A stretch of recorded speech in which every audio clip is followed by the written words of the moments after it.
Okay, hello everyone.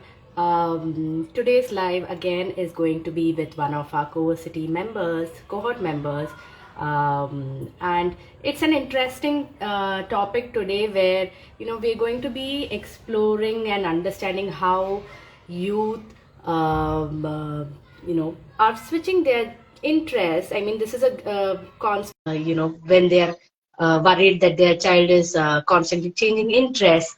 But today we'll explore this aspect from the journey of Dhrupad, who will be joining us shortly. Okay, here he is. Hi, Dhrupad. Hi. Okay, so I was just telling everyone that we're going to be, see your journey and understand your journey at CoVersity, and also how you had been training for professional football. And one of the things that we hear a lot from parents is, my child is changing their interest. So I think that's going to be the big thing today that will be discussed. Okay, sure. Let's start the conversation and give us some insight into, we'll start from the football thing and then come to the coversity journey. So Okay. tell us what were factors that you got interested into football and the whole professional training, and what were the key factors that you thought, okay, I want to explore something else. Over to you. So my football journey started in 2014. Like I got introduced by a friend to football, and coincidentally, the World Cup was that same year as well. And well, as I started playing and watching videos and stuff, I got interested in football. And then I switched for a while to some other sports, but I came back to football in 2017, and I decided that I want to become a professional player. And so I had initially started playing in campus itself at Aarohi community with two of my friends who were also serious. So three of us used to train, and we used to obviously involve everyone else in our training or just regular playing for fun. And then in a year after that, a year after doing that, I joined my first. Then I tried joining a club, but I didn't get in, or like I didn't find the residential thing attractive. And I then basically we found a coach who used to do free training, and so all three of us joined there, and we used to go and train 5 days a week, and I would come back to campus on the weekends. This is in Um, Bangalore. You're saying. You would go to yeah, Bangalore, get trained, and come back. Okay. yeah. Then we did that for another year, and I think in 2020, before the lockdown, we all three of us had found a club, and I basically we joined it and we trained for 2 months, and then COVID hit. So I didn't actually get the club experience. I think not even 2 months. It was like a month. I went for like a few weeks or something. So I didn't get the club experience. And yeah, so during COVID, during the lockdown, three of us were coincidentally all of us were in campus. So we had like a space to train. We had the ground. We had somewhat equipment. Even though the balls went, we were somehow managing at campus, and we had each other to train with. So that was good. And after the lockdown, I finally got my first experience of how a football academy works, like my first match and first proper training sessions with like 30 plus people and stuff. So yeah, and I've been doing totally, I think for 4 years I've been doing it, four, five Hmm. years now, no, 4 years. And yeah, I have decided to stop, to not pursue it professionally and switch interests or like careers into digital marketing. Yeah. So somewhere, as I'm hearing you speak, for anyone who is, I see the starting point was you started at your own individual level with the three of you training at the campus itself before jumping to a academy or to a club. Yeah. So then so I'm understanding that when you were doing these individual practices between yourselves, that is what got you more interested to pursue it further, right? So uh, Yeah. I'm just trying to understand, like, if someone is interested in any kind of sport, or where do they begin? Like, what would you tell them? Where should they begin? In just sports specifically or any field? Any field, but let's say specifically sports because that's where you were like focused for so many years, right? So Yeah. where would you tell them to start? Well, I'd assume that whoever someone takes up a sport, they've been playing for, let's say, at least a few months, like just for recreational purposes, Mhm. and so you have somewhat of an idea of how the sport is done and how hard it is. And so after that, maybe you could try training for to get better in the sport, and then see if it's really for you. If it is, then try making your own plan. You don't have to directly go get a coach for anything. Even if I say, let's say it's boxing, which I am interested in now, I'm not gonna go and find a coach. I just try to train myself, make my own plan, work out specifically to for that sport, Mm. and see if that is interesting. And then after that, maybe go train with a coach, or like in Sure. team sports and like get into a team. Yeah. Yep, yep. Yeah. And okay, so what were the thoughts like, when you were kind of making this transition? Okay, hey, at this point, I feel I want to explore some other domains as well. So when did you, I'm just trying to understand from a youth's perspective that what's the reason that they are thinking of? It's not because you've dedicated yourself for 4 years. It's not a random decision, right? So somewhere Yeah. I want to bring out that to parents and to adults rather, that it's not a random whimsical decision that, oh, I want to do something else. So give us that perspective, right? Uh, so actually, it wasn't even like it's not like I made the decision in just the last couple of months. So I've actually been, I think I'd say I deviated away from football maybe like a year and like yeah, I think a year ago, slightly, but then I obviously pulled myself back. So basically, in 20 the start of 2020 in January, sorry, 2022 of last year, I started going to the gym, Okay. and like 5 months into that I was like all I wanted to like become a bodybuilder and stuff, not a bodybuilder but like get more into that and maybe become a personal trainer, some those kind of thoughts. But Mm. I obviously pulled myself and said I'm focused on football right now, let me go back.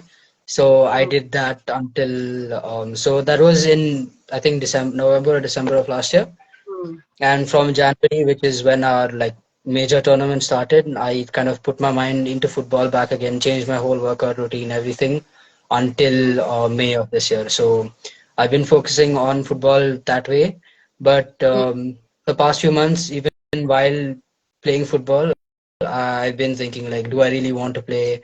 And and the funny thing is, my like self expectations don't let me question more. Like every time I say, "Do I want to play?" I'd be like, "No, you chose football. You have to stick to football." Mm. And so I've delayed the whole process of switching careers. And finally, I kind of thought like, "Do I really want this?" And also another thing that I didn't like was the scope in football. At least in my point of view, even if I make it to the top, which is realistically the maximum I think I'd get Mm-hmm. in football in the ISL, which is top level of India. So Sure. that's what I felt was the maximum I could do, and I don't think that it was worth doing all the work that I was for that. Mm-hmm. Um, and I kind of always felt like I want to start a business, and digital marketing was an option. Sure. Sure, sure. So, somewhere in the sense, like, often like adults are also switching their careers, which is very quite the norm these days. But one question that we had from one of our viewers is, do you regret that you switched after so many years of training? What would you want to tell to them? Uh, Not really, because I stopped enjoying it. So, like, I didn't really feel like, oh, I stopped football. Like, oh, all that effort's gone. I don't really feel that way. But maybe if it was like if I quit immediately after questioning, like a week or like even a month after questioning, then maybe I would have felt that way. But I dragged it and I didn't enjoy it so for a long time. So I just I don't care. So it's not like, okay, now it's not like no football at all. You love football, I understand from whatever we've spoken, but you don't want to see the profession side of it. Of course, you'll play for the joy of it, I'm understanding, but you've explored the whole domain and you've taken, no, I don't want to do this. I mean, I want to look at something else. Can that be Yeah. said? Hmm. Yeah. Hmm. Okay. All right. Now let's say, okay, so not football. Then how are you thinking of, give us some insight into what next? And then you have joined CoVersity and, give us now, let's talk about that aspect of your journey. As in, what are you doing now? Who did you think of, okay, if not football, where can I focus next? Yeah. So, I had been watching a lot of videos on digital marketing and people who have started their business and like they vlog their whole journey.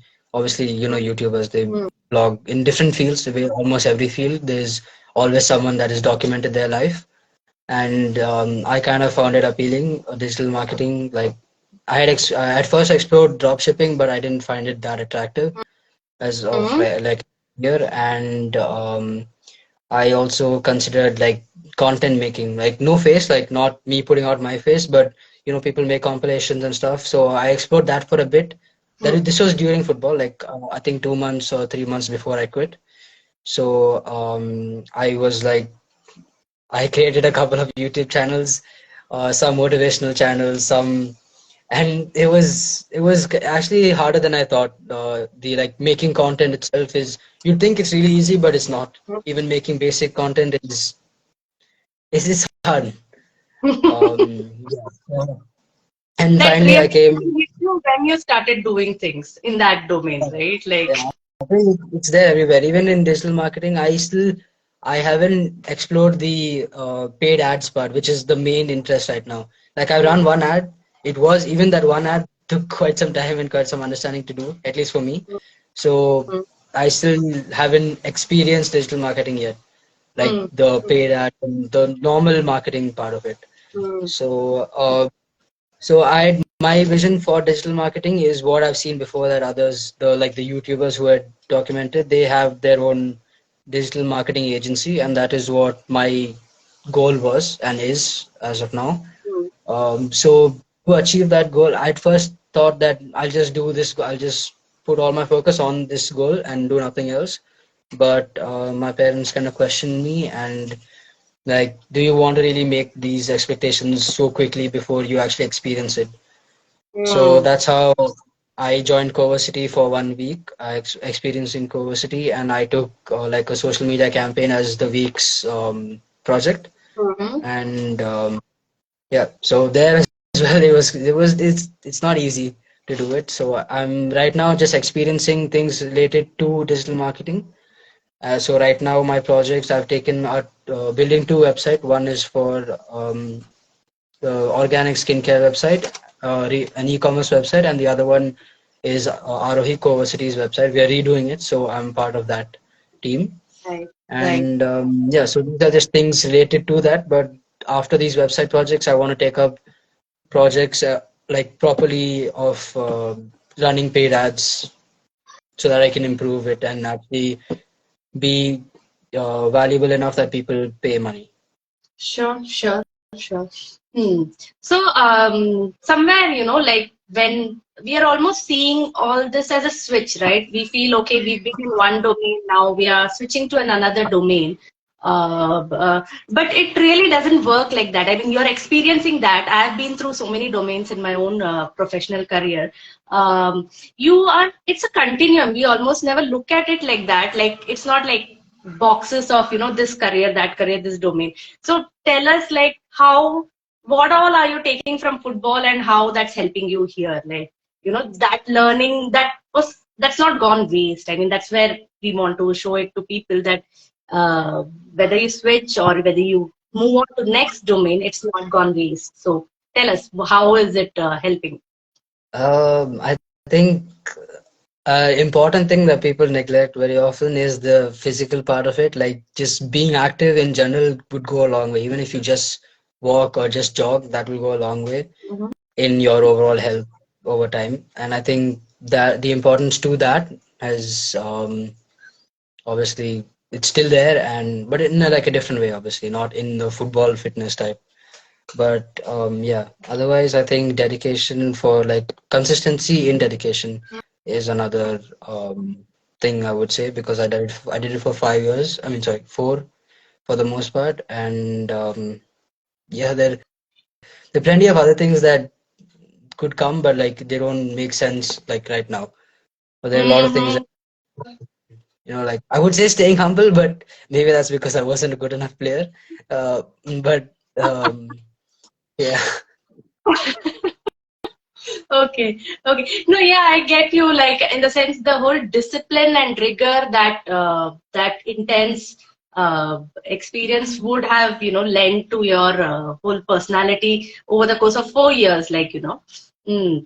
And in the sense, like, also tell us when you're doing something so deeply, like football for 4 years, doing it almost like every day for 8 hours.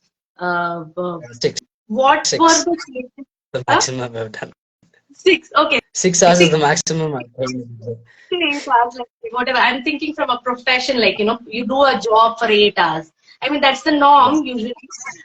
So, what it does to you, that intense experience doing consistently for some time, for a reasonable amount of time, what were the changes you observed in yourself? Like, there would have been some transformation, right? Like, how do you look at your whole journey, your whole career aspect now after having spent so many years on a particular domain? I think just the need to train that much, like not train, but like work that in now it would be working that much, like those many hours, maybe not 6 hours, like dedicated to whatever I'm doing, but working more for a thing. Because before my interest kept changing, I would do something for a while and then switch and then do something.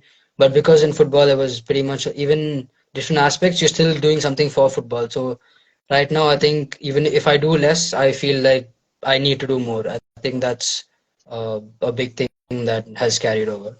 Hmm.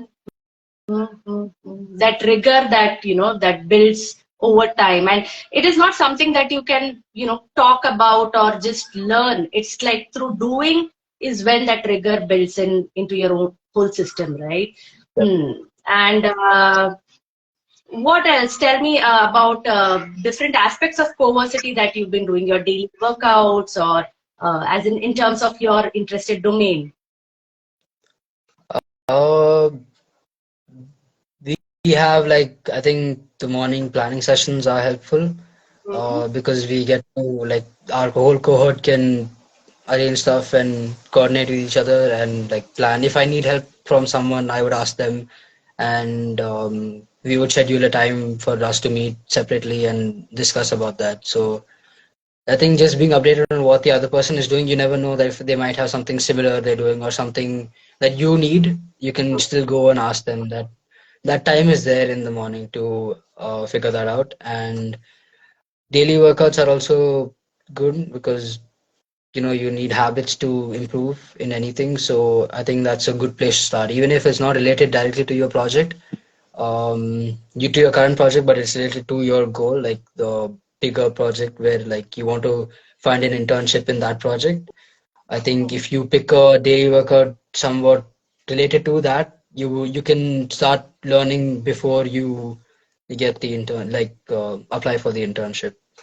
And we have different reflecting sessions. We have like a 3 o'clock session where we do different things, and I think a lot of it, at least till now, has been on self-development, different aspects of it, like public speaking, or I think presentation was one, and we keep on doing different things, questioning.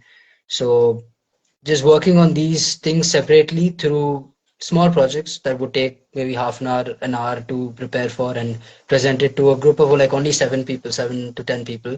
Mhm.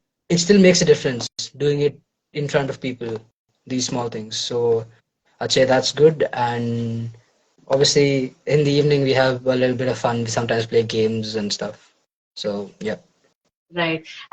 And tell us about the whole pushing pulling that happens. Like I see you guys, challenging each other in terms of questioning whatever plans you make and all. So how is that helping, or what is that doing to your personal journey?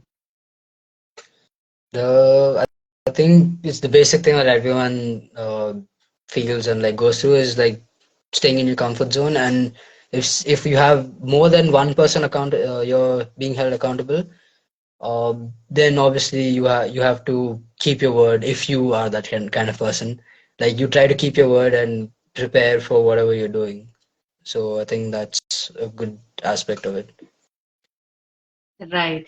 And all these self-development or self-visioning that, a lot of emphasis is also on the self. Like while you are preparing for your domain, how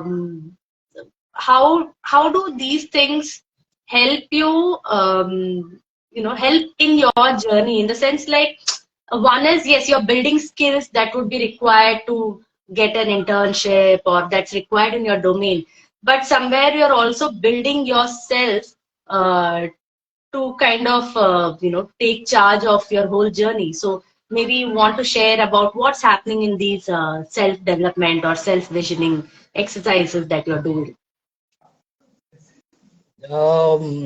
I'd say they constantly keep giving you tools to see whether you want to continue doing it, and what if you do, like what do you need to do it, like what are the required skills to develop or things to refine, like skills to refine. So I think those help, like doing these exercises helps with those kind of things.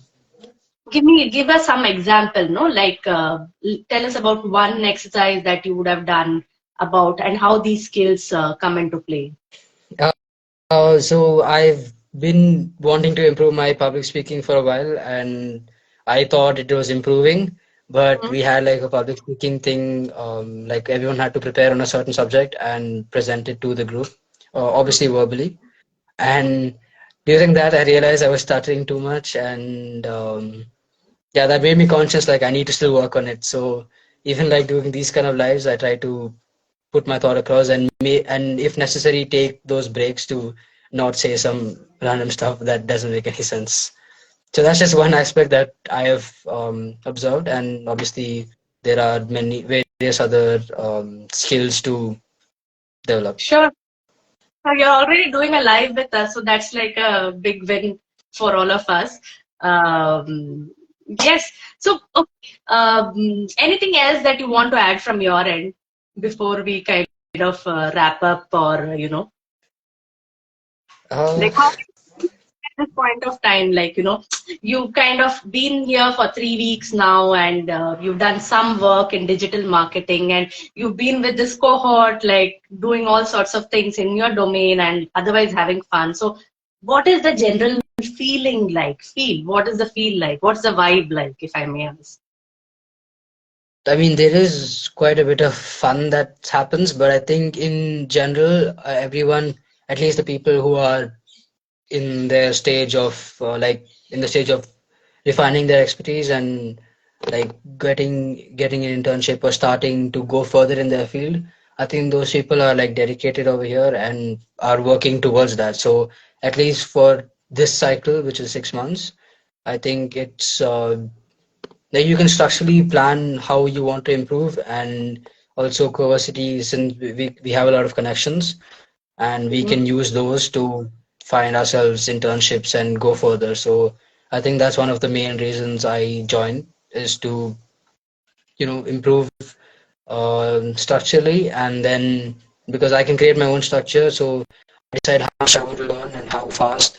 And obviously, if you are dedicated, you can speed up the whole process and get an internship to start your career in whatever field you choose. Sure. So the connections, you mean because it's a community and it's a community of so many people, so many families, automatically that's your network as well, right? Like, so it's not you starting by yourself.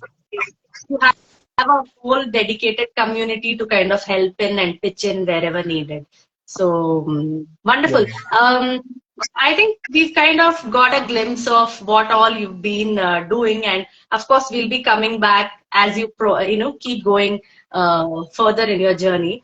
Any last words for youth who are, kind of, and especially parents who feel that, their child is like constantly switching or interests or something? What would you like to tell them? Uh, if you're lost and you want to explore, come to CoVersity. If you have a path fixed, come to CoVersity and like build a structure. And yeah, basically join CoVersity if you think it's right for you. And I think it is right for pretty much a lot of people under 21. Like Mm-hmm. from 14 to 21, that is our age group. And I think in that time, if the child is serious or if you want your kid to be serious, I think CoVersity is a great place to start, because if not, if the parents won't do the job, we will question your child as like peers and get him to do something. Oh, lovely, lovely. That's wonderful. So, if you're lost, there's Coversity. If you are, you have some idea but want to, kind of expand it and see how it pans out for you, then also Coversity is for you. And if you're like very sure of that one thing that you want to do, come test out your passion at Coversity. Thank you, Dhrupad. Thank you for sharing your journey with us. And despite having all that inhibitions of public speaking, I'm glad you've taken this effort to share this with us. For people who are watching, do let us know if there's anything that you would like us to cover in the comments, and we will cover that in the future sessions. All right. Thank you. Thank you. Bye. Bye, Drupad. Me. Bye.